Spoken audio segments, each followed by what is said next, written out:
Assalamualaikum warahmatullahi wabarakatuh. Perkenalkan, nama saya Putri Muslimah Zain dengan nomor NIM 22821331108. Saya dari kelas 3E Akuntansi Syariah. Di sini saya akan membuat video yaitu pemaparan materi, salah satu materi dari mata kuliah Sejarah Pemikiran Ekonomi Islam untuk memenuhi tugas mandiri. Di sini saya akan membawakan materi yang berjudul Pemikiran Ekonomi Islam menurut Imam Asy-Syatibi. Yang pertama, saya akan membahas biografi Imam Asy-Syatibi. Syatibi bernama lengkap Abu Ishaq Al-Syatibi. Beliau merupakan salah satu ulama penting dalam mazhab Imam Maliki. Ia dianggap sebagai pembaharu khususnya melalui gagasan masalih murshalah yang menjadi ide pokok dari doktrin usul fikih dan fatwa-fatwanya. Ia terkenal dengan dua karyanya yang bernama, yang pertama Al-Muwafaqat fi Ushul Asy-Syariah dan yang kedua ada Al-I'tisam yang banyak mempengaruhi ulama-ulama Arab modern, khususnya dalam bidang asy-syariah, hukum asy-syariah. Namun sangat disayangkan informasi seputar kehidupan tokoh ini sangat minim, meskipun kehidupan dan doktrin-doktrin hukumnya telah menjadi objek kajian baik di barat maupun di timur. Nama lengkapnya adalah Abu Ishaq Ibrahim bin Musa bin Muhammad Al-Lahmi Al-Syatibi Al-Ghornati. Kebanyakan ulama berpendapat bahwa Syatibi dibesarkan di Granada dan menerima pendidikan awal di kota yang menjadi pusat pemerintahan kerajaan Nashrin. Menurut Muhammad Abu Al-Ajpan bahwa para penulis biografi tokoh ini tidak menjelaskan tahun kelahirannya, tetapi perkiraan yang mungkin dilakukan adalah berdasarkan wafatnya gurunya yang paling dahulu meninggal, yaitu pada tahun 728 Hijriah. Dari sini diduga kuat bahwa kelahirannya adalah menjelang tahun 720 masa muda Syatibi bertepatan dengan zaman keemasan Islam di Granada di bawah pemerintahan Sultan Muhammad Al-Ghani Billah. Karena Granada menjadi pusat kegiatan ilmiah dengan berdirinya Universitas Granada, sehingga seluruh pendidikan Syatibi diperoleh di ibu kota kerajaan Nashrin. Granada yang merupakan benteng terakhir umat Islam ketika saat itu ya. Suasana ilmiah dan perkembangan peradaban Islam yang berkembang dengan baik di kota.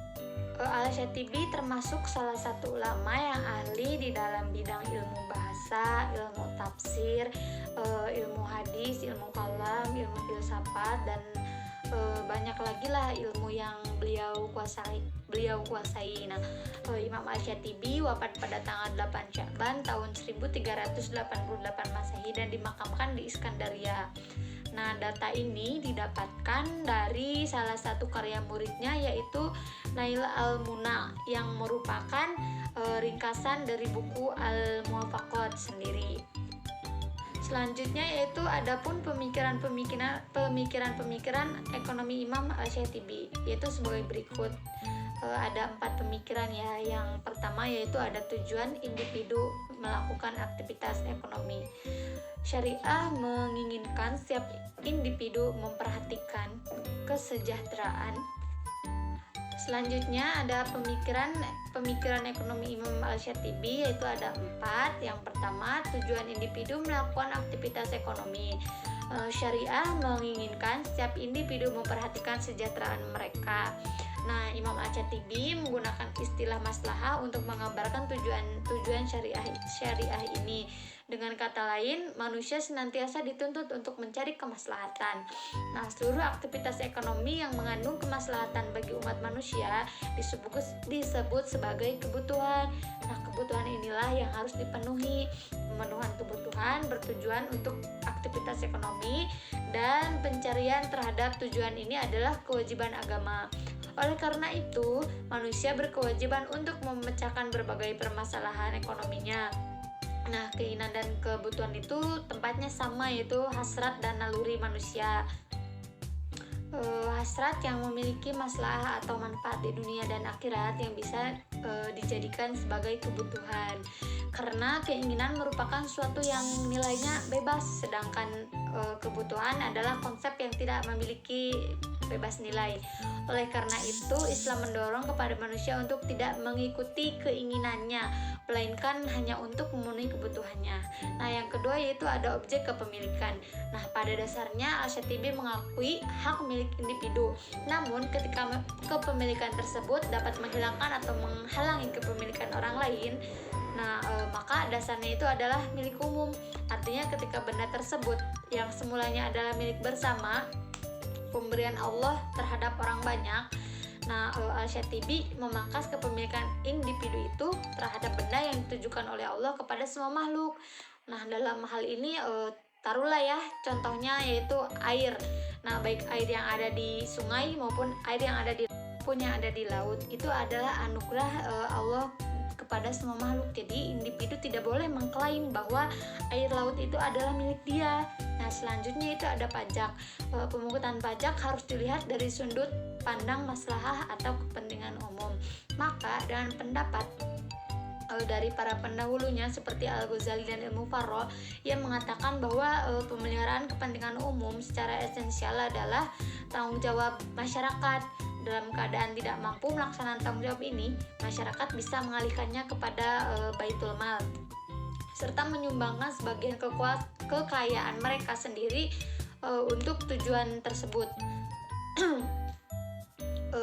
Oleh karena itu, Al-Syatibi membolehkan pemanfaatan dana dari Baitul Mal untuk merehabilitasi benteng-benteng pertahanan, walaupun tidak ada dalam sejarah Islam dan dalam tradisi pun tidak ditemukan.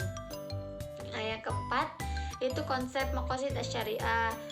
Menurut Asy-Syatibi, memahami konsep maqasid asy-syariah merupakan suatu keharusan di dalam berijtihad. Pemahaman akan maqasid asy-syariah tidak akan tercapai sebelum seseorang memahami bahasa Arab, Al-Quran dan hadis. Secara kan maqasid asy-syariah itu yang berarti maqasid asy-syariah itu sebagai jalan ke arah sumber pokok kehidupan. Nah, adapun menurut Asy-Syatibi yaitu artinya sesungguhnya syariah itu bertujuan untuk mewujudkan kemaslahatan manusia di dunia ataupun di akhirat untuk mewujudkan kemaslahatan. Nah, ada 5 pokok, yaitu ada 5 pokok yang harus diwujudkan dan dipelihara. Dengan mewujudkan kelima pokok tersebut, seorang mukallaf akan mendapat kebahagiaan dunia dan akhirat. Nah, kelima pokok tersebut yaitu agama, jiwa, akal, dan keturunan, dan harta. Nah, 5 pokok ini wajib dipelihara karena didatangkan pula yaitu untuk yang mengandung larangan, perintah, dan lainnya. Nah, Al-Syatibi membagi kelima pokok ini dalam tingkatan sesuai dengan kualitas kebutuhannya. Nah, yang pertama yaitu ada kebutuhan ad-daruriyah. Nah, yang pertama yaitu ada kebutuhan ad-daruriyah, yaitu kemaslahatan mendasar yang menyangkut dalam mewujudkan dan melindungi eksistensi kelima pokok di atas, yaitu agama, jiwa, akal, keturunan, dan harta. Apabila kemaslahatan ini tidak ditegakkan, maka akan terganggu keharmonisan kehidupan manusia ini. Nah, dan hilanglah kenikmatan serta akan mendapatkan siksa di akhirat dan merupakan suatu kerugian. Nah, yang kedua yaitu ada kebutuhan al-hajiyah, yaitu dalam rangka perwujudan dan perlindungan yang diperlukan dalam melestarikan 5 pokok di atas, tetapi kadar kebutuhannya di bawah kebutuhan ad-daruriyah. Apabila suatu al-hijah yang tidak terwujud, tidaklah menjadi rusak keharmonisan, hanya saja menimbulkan kesempitan dan kepicikan saja. Nah, yang kedua yaitu ada al-tahsiniyah. Yang ketiga itu ada al-tahsiniyah, dimaksudkan untuk mewujudkan dan memelihara hal-hal yang menunjang peningkatan kualitas kelima pokok tadi. yang menyangkut hal-hal yang terkait dengan makarim akhlak atau akhlak yang mulia. Nah, mungkin cukup sekian yang dapat saya sampaikan. Kurang lebihnya saya mohon maaf. Ditutup billahi taufiq wal hidayah. Wassalamualaikum warahmatullahi wabarakatuh.